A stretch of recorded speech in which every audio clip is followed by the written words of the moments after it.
अब सीधा लिए चलते हैं महेश्वर, जहां पर मुख्यमंत्री डॉक्टर मोहन यादव की मौजूदगी है। कैबिनेट बैठक के बाद अब प्रेस ब्रीफिंग की जा रही है कि कैबिनेट की बैठक में कौन कौन से महत्वपूर्ण फैसले लिए गए हैं। ये आप देख सकते हैं। मुख्यमंत्री डॉक्टर मोहन यादव के साथ साथ कैलाश विजयवर्गीय भी मौजूद हैं और डेप्यूटी सीएम राजेंद्र शुक्ल भी मौजूद हैं। और अब से कुछ ही मिनटों बाद ये प्रेस ब्रीफिंग शुरू हो जाएगी, जिसमें मुख्यमंत्री डॉक्टर मोहन यादव खुद सारे फैसलों की जानकारी देते हुए नजर आएंगे, क्योंकि ये एक ऐतिहासिक पल हो सकता है। आज की कैबिनेट बैठक काफी महत्वपूर्ण रही है, क्योंकि एक तो ये महेश्वर में एक कैबिनेट बैठक का आयोजन किया गया। ये डेस्टिनेशन कैबिनेट बैठक थी। 23 साल बाद ऐसा हुआ है जब महेश्वर में कैबिनेट बैठक बुलाई गई थी। तो कई महत्वपूर्ण फैसले आज की बैठक में हो सकते हैं। 17 धार्मिक शहरों में शराबबंदी पर मुहर आज की बैठक में लग सकती है। तो प्रेस ब्रीफिंग शुरू हो गई है। जन्म शताब्दी के अवसर पर हमने पूरे वर्ष, जैसे आपकी जानकारी है कि पहले दशहरे के अवसर पर भी शस्त्र पूजन का कार्यक्रम इसी महेश किया गया था। ये हमारी प्राचीन गौरवशाली अतीत की राजसत्ताओं के आदर्शों को पुनः नमन करने का ये उपक्रम है। उस भाव के आधार पर हमने आज कैबिनेट की है। मुझे इस बात की प्रसन्नता है कि हमारे मंत्रिमंडल के सभी माननीय मंत्रीगणों के साथ और हमने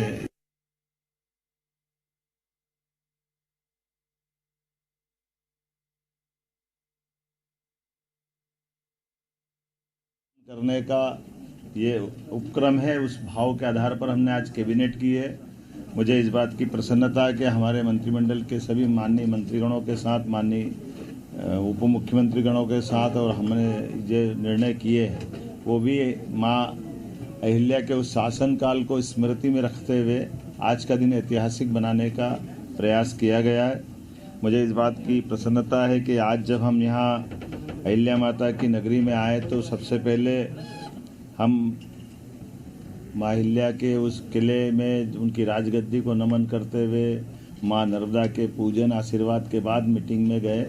और ख़ास करके दोनों पक्ष के, हमारे होलकर वंश के यहाँ के रिचर्ड साहब जो वर्तमान में राजगद्दी के उत्तराधिकारी हैं, और माँ अहिल्या के मायका पक्ष से हमारे राम शिंदे जी जो चेयरमैन महाराष्ट्र लेजिस्लेटिव काउंसिल के भी माननीय अध्यक्ष हैं, वो हमारे बीच मौजूद हैं और मौजूद थे, जिनके आधार पर हमने अहिल्या माता के दोनों वंशों से जुड़ कर के इस भावना को प्रकटीकरण किया है।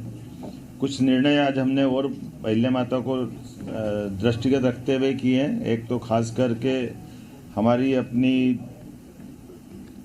सामाजिक समरसता की भावना का जो अहिल्या माता का भाव रहा है, इसी आधार पर डॉक्टर भीमराव सामाजिक विज्ञान विश्वविद्यालय को 25 करोड़ राशि देकर के हमने हमारी जो अंबेडकर विश्वविद्यालय महू में है, इसका विधि संकाय को और अन्य आधारभूत संरचनाओं के लिए ये राशि देने की घोषणा की है, जिस आधार पर हमारा अंबेडकर विश्वविद्यालय और अच्छा हो। आपकी सबकी जानकारी में रहेगा, डॉक्टर भीमराव अंबेडकर की जन्मस्थली महू है और हमारी सरकार, भारतीय जनता पार्टी की पूर्ववर्ती सरकारों ने ही उस स्थान को एक तरह से तीर्थ स्थल के रूप में विकसित किया है। लेकिन उसके साथ साथ वहाँ के विश्वविद्यालय का भी अंबेडकर जी का चूँकि शिक्षा में बड़ा योगदान है, और आज हमने निर्णय किया कि लॉ में भी उनकी बड़ी भूमिका है, तो विधि संकाय के साथ उसको एक्सीलेंस, सेंटर ऑफ एक्सीलेंस के नाते से भी विकसित किया जाए, इस दिशा में हमने आज निर्णय किया है। कुछ निर्णय और भी किए हैं, जैसे एक निर्णय हमने किया है कि विशेष परिस्थितियों में माननीय मंत्रीगण भी ट्रांसफ़र कर सकेंगे। इस विषय को आज हमने कंप्लीट किया है। हमारे खास करके विधिवत तो ट्रांसफ़र पॉलिसी बाद में आएगी, लेकिन इसमें विस्तारित रूप से करने के पहले हमारे माननीय मंत्रीगण अपने विभागों के अंदर सुव्यवस्था स्थापित करने के लिए इस पर काम कर सके। माँ अहिल्या की जब बात कर रहे हैं तो कल्याणी विवाह को भी प्रोत्साहन देने का निर्णय किया है। हमारी विधवा बहनें या परित्यक्ता बहनें अपना पुनर्जीवन एक विवाहित रूप में आगे निकाले, इसलिए मुख्यमंत्री कन्यादान योजना तो चलेगी, लेकिन खासकर हमारी सरकार इस दिशा में कल्याणी बहनों के जीवन को बेहतर बनाने की दिशा में पूरे प्रदेश में इस अभियान चला करके इसमें प्रति विवाह 2 लाख की धनराशि जो हमारी इस योजना का हिस्सा रहेगी, इस पे हम काफ़ी काम करने वाले हैं। खासकर बीच में ऐसे निर्णय तो बहुत सारे हैं, जैसे हमने आज अपने 3 नए ज़िलों में हमने चिकित्सालय की बात की है, तो पीएम एयर टैक्सी के माध्यम से कल जो आर्गन डोनेशन का बड़ा प्रयोग हुआ है भोपाल में, जहां हमने ग्रीन कॉरिडोर बनाकर जबलपुर से एयर टैक्सियों का उपयोग करते हुए दोनों तरह से ब्रेन और हार्ट ट्रांसप्लांट करने में सफलता पाई है। ये बड़ा निर्णय है। मैं मान के चलता हूं कि हमारा चिकित्सा विभाग और ये जो शासन की योजनाओं के समेकित रूप से इसी प्रकार के प्रयास चलना चाहिए। आज एक और निर्णय हमारा किसानों से संबंधित हुआ है। हमारी लोकमाता के ज़माने में भी उनने किसानों को कुएं से पानी लेकर के खेती को प्रोत्साहन देने के निर्णय किए थे और बगीचे लगाने के लिए प्रेरित किया है। हमारी सरकार ने भी निर्णय किया कि हमारे अपने किसान जो अस्थायी विद्युत पंप के लिए अभी हम पे निर्भर रहते हैं, ऐसे लगभग 2 लाख किसानों को 3 हार्स पावर से लगा करके 7.5 हार्स पावर तक 10% की राशि वो देंगे, तो उसको पूरा पंप हमारी तरफ से दिया जाएगा। एक तरह से बिजली फ्री हो जाएगी। ये बहुत बड़ा निर्णय है, जिसके आधार पर किसानों को अपने लिए खुद के सोलर पंप के माध्यम से उनको बिजली की उपलब्धता उन पे आत्मनिर्भर बनाएगी। जो किसान या अन्नदाता ऊर्जादाता बने, इस भाव के आधार पर आगे जा कर के हम अपने 30 लाख बाकी स्थायी कनेक्शन वाले हैं उनको भी पॉलिसी बना के आगे की समय डिक्लेयर करेंगे। लेकिन अभी अस्थायी पंप धारकों को ये बड़ी मदद देने का आज निर्णय किया है। मैं उम्मीद करता हूँ इसी के साथ साथ जो एक बड़ा निर्णय हुआ है मंत्रिपरिषद के माननीय मंत्रीगणों के बीच में, कि हमारे बीच में ये जो कल डॉक्टर भीमराव अंबेडकर सेतु की जो सौगात भोपाल में दी है, इसके बाद 180 करोड़ की लागत से एक नया सेतु और भोपाल के लिए मंजूर किया गया है, जिसके आधार पर भोपाल की जो खासकर अपने आवागमन के लिए यातायात की दृष्टि से वो बावड़िया भाऊ है ना, बावड़िया भाऊ क्या बोलते हैं, बावड़िया कला, ये हमारी श्रीमती कृष्णा गौड़ जी की विधानसभा के पास का हिस्सा है, लेकिन यातायात की दृष्टि से इसका बड़ा एक लाभ मिलेगा। तो कुल मिलाकर के जब ग्लोबल इन्वेस्टर समिट हम कर रहे हैं भोपाल में, तो भोपाल की होने वाली ग्लोबल इन्वेस्टर समिट का भी प्रेजेंटेशन पावर प्रेजेंटेशन के माध्यम से पूरा माननीय मंत्रीगणों के सामने CS और PS ने रखा है। जब हमारे प्रधानमंत्री 24 तारीख को पधार रहे हैं, तो 24 और 25 के होने वाली ग्लोबल इन्वेस्टर समिट में वो कैसे सफल हो, सब विभागों का तालमेल कैसे हो, हमारा राज्य लाभान्वित कैसे हो, ऐसे अलग अलग प्रकार की और 25 से ज़्यादा नीतियों को भी ला करके हमने आज कैबिनेट में 2 नीतियों से शुरुआत की। हर विभाग की सुगमता के साथ व्यापार व्यवसाय में बढ़ावा देने वाली और कुल मिलाकर के राज्य की अनुकूलताओं से बाकी लोग लाभान्वित कैसे हो और राज्य भी लाभ कैसे उठाए, इस दिशा में हमने बड़ा निर्णय किया है। आज ये गेमिंग से लेकर के एक और खास करके और आखिरी एक बड़ी जिसके आपको सबको इंतजार है, हमने तय किया कि धीरे धीरे करके राज्य से आगे जा कर के शराबबंदी की तरफ राज्य बढ़े। उस सिलसिले में हमने नीतिगत निर्णय लिया कि पहले चरण में जो 17 हमारे अलग अलग प्रकार के नगर हैं, उन नगर से नगर पालिका, नगर परिषद, नगर पंचायत, इनके अंदर शराब की दुकानें बंद कराएंगे और इन दुकानों को दूसरी जगह शिफ्ट भी नहीं करेंगे। ये हमेशा के लिए बंद कराने का इसमें निर्णय किया है। इसमें 17 धार्मिक नगरों में से 1 नगर निगम है, 6 नगर पालिका है, 6 नगर परिषद है, 6 ग्राम पंचायत है। और ये जैसे उज्जैन नगर निगम संपूर्णतः शराब की दुकानों से बंदी रहेगी। दतिया नगर पालिका, यहाँ भी यही पूरी शराब बंदी रहेगी। पन्ना ये भी नगर पालिका है, नगर पालिका क्षेत्र में शराब की दुकानें बंद रहेगी। मंडला नगर पालिका, मुल्ताई नगर पालिका, मंदसौर पशुपतिनाथ की नगरी, ये भी इसी प्रकार से इनके साथ बंद रहेगी। मैहर की माताजी का नगर पालिका क्षेत्र ये शराब की दुकान से प्रतिबंधित रहेगा।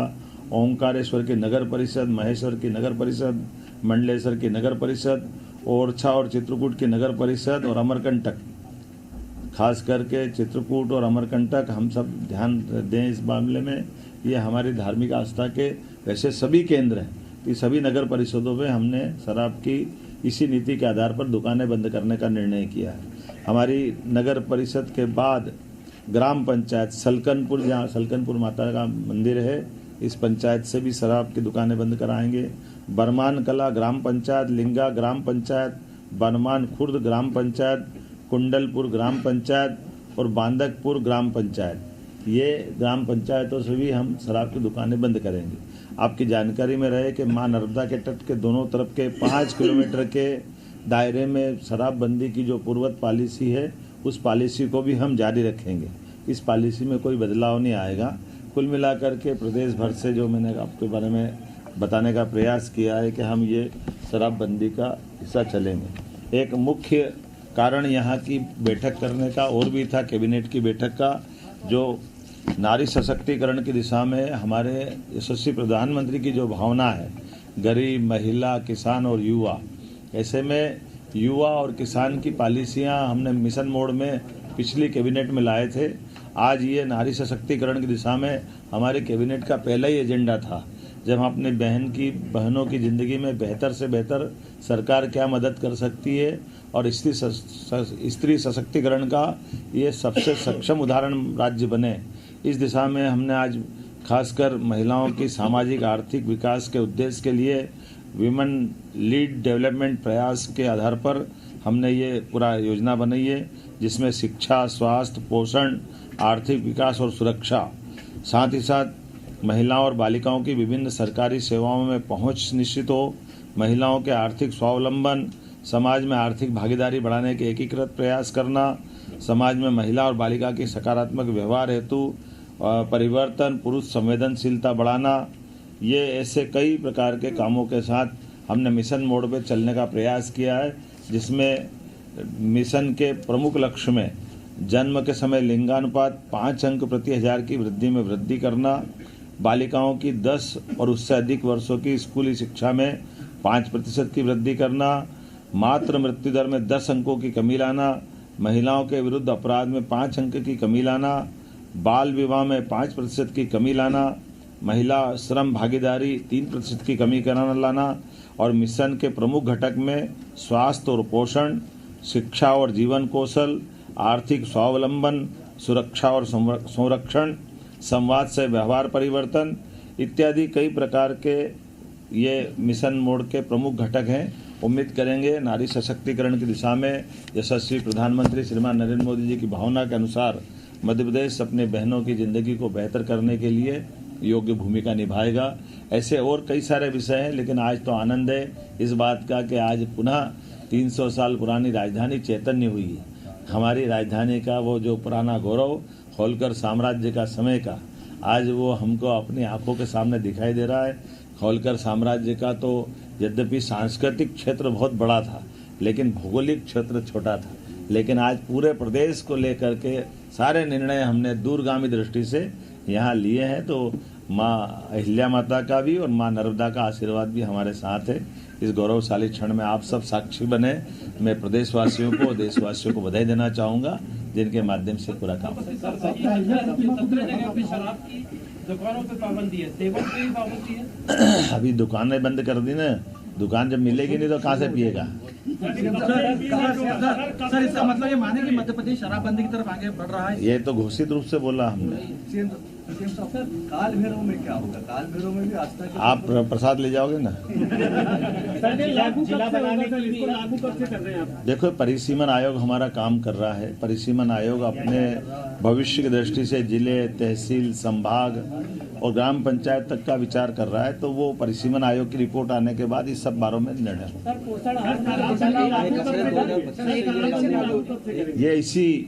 ये बजट सत्र के समापन के साथ, और हम उम्मीद करेंगे कि जहाँ जहाँ भी हमारी ये घटना, जहाँ शराबबंदी हो रही है, वहाँ की बहनों के और धार्मिक संगठन के, बड़े पैमाने पे सामाजिक संगठनों के सबके फ़ोन, समाचार, इतनी उत्साह उमंग है कि ये हमारे लिए इस जो नीतिगत निर्णय हमने लिया है, हमको लगा कि ये निर्णय वाकई में बहुत जनता के दिलों को छूने वाला है।